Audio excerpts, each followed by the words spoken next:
का शीर्षक था मेरे प्यारे दादा दादी या नाना नानी। आप सबको अपने ग्रैंड पेरेंट्स के बारे में एक लेख लिखना है। यह लेख 150 से 200 शब्द का होना चाहिए। इसमें आप वह शब्द लिख सकते हैं जो अपने ग्रैंड पेरेंट्स के बारे में जानते हो या महसूस करते हो।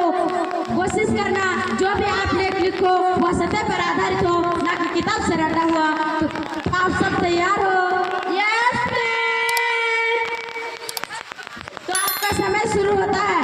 अब नाउ स्टार्ट राइटिंग।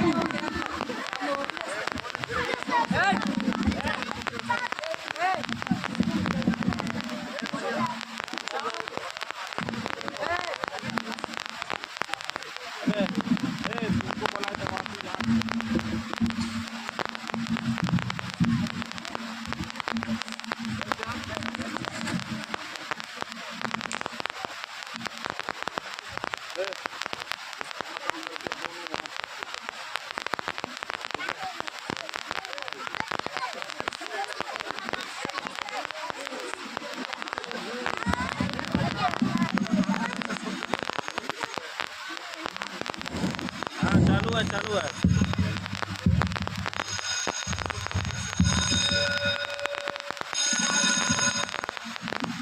अब now stop writing. Now stop writing. Time is over.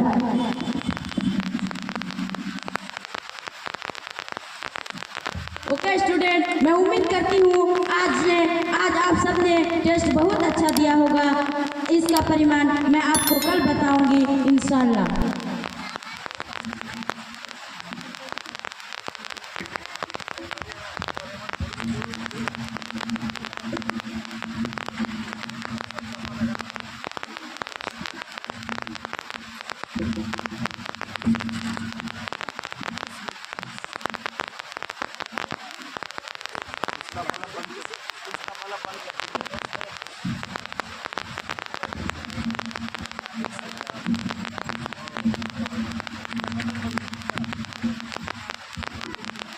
My coming man.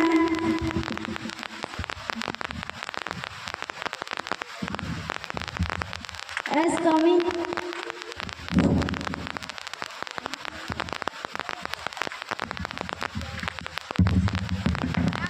बोलिए मिसेज आनंदी, क्या बात है? अब बहुत टेंशन में लग रहे हैं।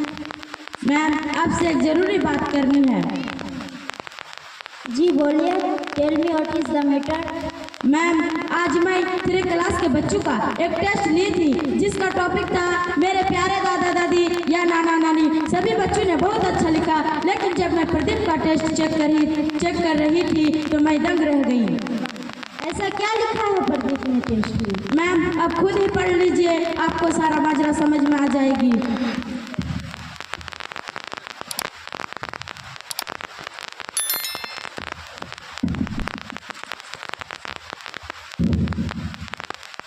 मेरे प्यारे दादा दादी, मेरा नाम प्रदीप है और मैं तीसरी कक्षा का विद्यार्थी हूँ। मैं अपने दादा दादी से बहुत प्यार करता हूँ और वो भी मुझसे बहुत प्यार करते हैं। मेरी दादी मुझे राजा रानी और परियों की कहानी सुनाती है। मेरे दादा मुझे पापा के बचपन के शरारतों के बारे में कहते हैं। वह कहते हैं कि मेरे पापा बचपन में बिल्कुल मेरे जैसे हुआ करते थे, नटखट और शरारती। जब मेरे पापा छोटे हुआ करते थे, जब मेरे पापा खेलते खेलते कभी गिर जाते तो रोने लगते, तभी मेरे दादाजी उन्हें गोद में उठाकर प्यार करते और चुप कराते थे और मेरे पापा चुप हो जाया करते थे। लेकिन आज जब मेरे दादाजी को मेरे पापा की सहारे की जरूरत है तो वह अपने जिम्मेदारियों से पीछे हट रहे हैं। मेरी माँ अक्सर दादा दादी को कोसती रहती है और वह कहती है जब यह बूढ़ा और बूढ़ी मर जाएगा तो मुझे चैन मिलेगा। मेरी माँ ना तो समय पर दादा दादी को खाना देती है, ना दवाई देती है। मैं पिछले 1 साल से अपने दादा दादी के कमरे में नहीं गया क्योंकि उनके पास जाना मेरे मम्मी पापा को पसंद नहीं। मेरे पापा कहते हैं मेरे दादाजी पुराने जमाने के हैं। यदि मैं उनसे बात करूंगा, उनके पास रहूंगा तो मेरे भी सोच पुराने जमाने की हो जाएगी और मैं जिंदगी में कभी आगे नहीं बढ़ पाऊंगा। मैं अपने दादा दादी जी के साथ रहना चाहता हूँ और उनको बहुत मिस करता हूँ। आई लव यू दादा दादी। प्रदीप छत्री।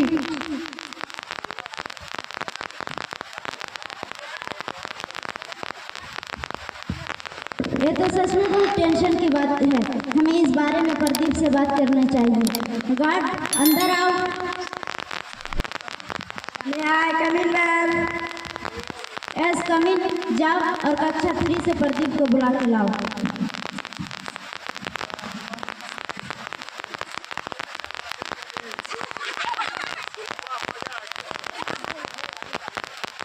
मैं आए कमिंग मैम। S cumin. क्या तुमने इस टेस्ट में जो लिखा है क्या वो सच है? यस मैम, वो सच है, मैं कभी झूठ नहीं बोलता। कूल डाउन बेटा, कूल डाउन। मैं तुम्हारी समस्या समझ सकती हूँ। अब तुम अपने दादा दादी से ज़्यादा दिनों तक दूर नहीं रहोगे, या मैं तुमसे वादा करती हूँ। जाओ और अपने क्लास में जाकर अच्छे से पढ़ाई करो। Okay ma'am. मिसेस आनंदी, आप ऐसा कीजिए, अभी के अभी प्रदीप के पापा को फ़ोन करके यहाँ बुलाइए और उन्हें कहिए कि प्रिंसिपल से मैम आपसे मिलना चाहती हूँ।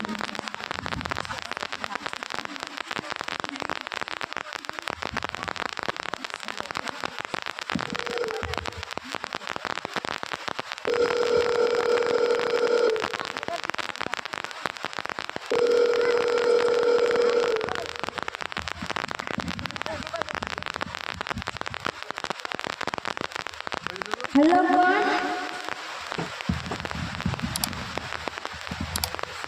हेलो सर, क्या प्रदीप के पापा बात कर रहे हैं? जी हाँ, आप कौन?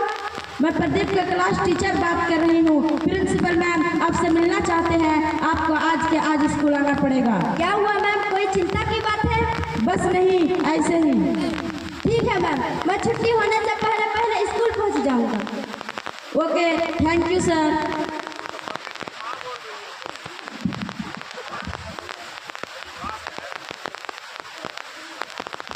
मैं कमिंग मैम। आइए आइए मिस्टर जुनेद, बैठिए। अस्सलाम वालेकुम। वालेकुम सलाम। कहिए क्या बात है, आपने मुझे बुलाया है? हाँ, मैंने आपको बुलाई है, आपसे कोई ज़रूरी बात करनी है। जी कहिए क्या बात है। क्या प्रदीप ने कोई शरारती किया है स्कूल में? नहीं, ऐसी कोई बात नहीं है। दरअसल हमने एक टेस्ट दिया था जिसमें उसके अपने पेरेंट्स के बारे में लिखा है। और मैं आपसे एक बात कहना चाहती हूँ कि आप आज के बाद अपने बच्चे से हिंदी में बात नहीं करेंगे, क्योंकि आपका बेटा एक इंग्लिश मीडियम स्कूल का स्टूडेंट है। अगर आप उसे इंग्लिश के अलावा किसी और भाषा में बात करते हैं तो वह इंग्लिश नहीं सीख पाएगा। उम्मीद करती हूँ कि आप हमारे साथ देंगे। लेकिन मैम, हमें तो इंग्लिश नहीं आती, क्योंकि हम एक हिंदी मध्यम स्कूल से पढ़े हैं और कभी हम इंग्लिश में बात नहीं की। यह तो मुश्किल है, बहुत ही मुश्किल मैम हमारे लिए। ये मुश्किल तो है लेकिन नामुमकिन नहीं। अगर आप कोशिश करेंगे तो थोड़ी ही दिनों में इंग्लिश बोलना सीख जाएंगे, because rule are very equal for all. Ma'am, हम मान लेते हैं कि हमें इंग्लिश नहीं आती, क्योंकि इसीलिए हम अपने बच्चे को स्कूल में दाखिला करवाया था, ताकि वह हमसे बेहतरीन एजुकेशन प्राप्त कर सके और जिंदगी में कामयाब बन सके। उसका मतलब ये तो नहीं कि हम अपने बच्चे से सिर्फ इसीलिए बातें करना बंद करते हैं, क्योंकि ये तो बहुत ही गलत बात है मैम। आखिर वो हमारा खून है। बिल्कुल सही कहा आपने मिस्टर जुनेद। हर माँ बाप यही चाहता है कि उसके बच्चे उससे आगे बढ़ जाए और लाइफ में कामयाब हो। हर पीढ़ी के अंतराल में सोच बदल जाता है मिस्टर जुनेद, जिसे हम जनरेशन गैप कहते हैं। आप कहना क्या चाहते हैं मैम, मेरे समझ में नहीं आया। एक सवाल और मिस्टर बजाज, क्या जो सुविधाएं आपको मिली थी वो आपके पापा को भी मिली थी? बिल्कुल बिल्कुल मैम, बिल्कुल मान लेते हैं। क्या जो सुविधाएं हम अपने बच्चों को देते हैं वो हमारे समझ में नहीं हुआ करती थी।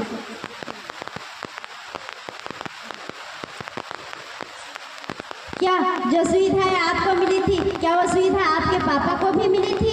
बिल्कुल नहीं मैम, तब तो स्कूल भी नहीं हुआ करती थी। अगर स्कूल था भी तो सारे बच्चे पढ़ने नहीं जाते थे। एक और सवाल मिस्टर जुनेद, आपके समय में इस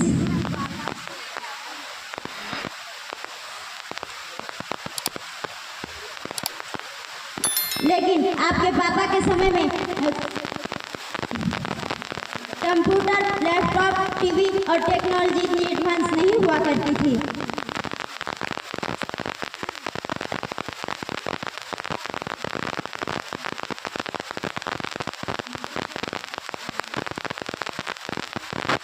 आप खुद ही पढ़ लीजिए प्रदीप ने क्या लिखा है इस टेस्ट में।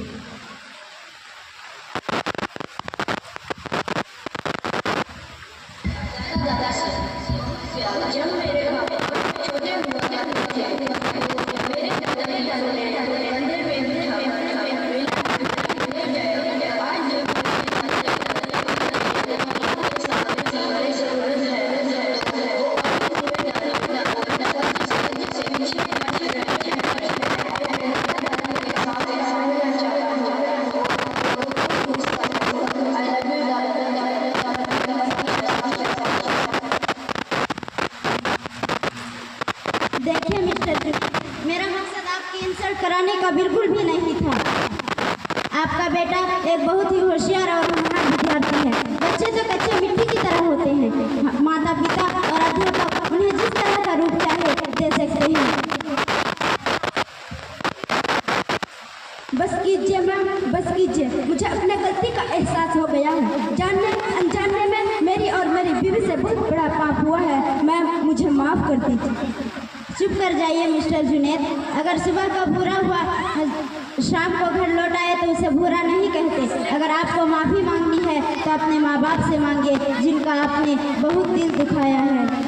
आपने बिल्कुल ठीक कहा है मैम। मैं अपने माँ बाप का बहुत गुनहगार हूँ। मैं आपसे वादा करती हूँ आज के बाद प्रदीप का उसका दादा दादी से बातें करने के लिए मना नहीं करूँगा मैम। ये हुई ना बात मिस्टर जुनैद। चलिए आपके घर चलते हैं। आपके माँ बाप आपका इंतज़ार कर रहे हैं।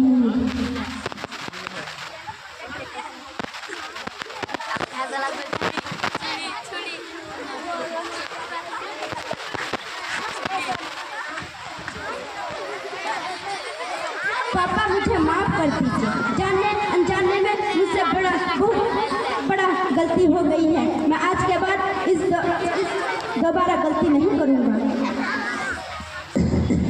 कोई बात नहीं है बेटा।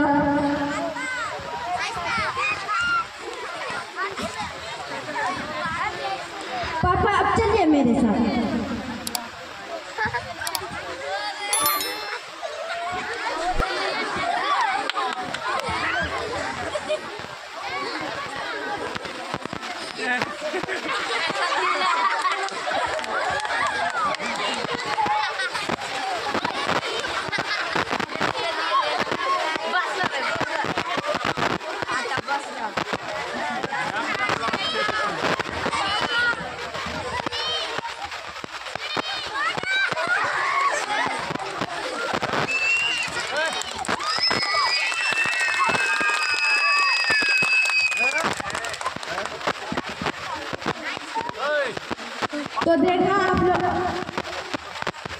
तो देखा आप लोगों ने कि किस तरह से प्रदीप के अम्मी पापा ने प्रदीप को उनके दादा दादी से दूर रखा और उन पर किस तरह का व्यवहार किया।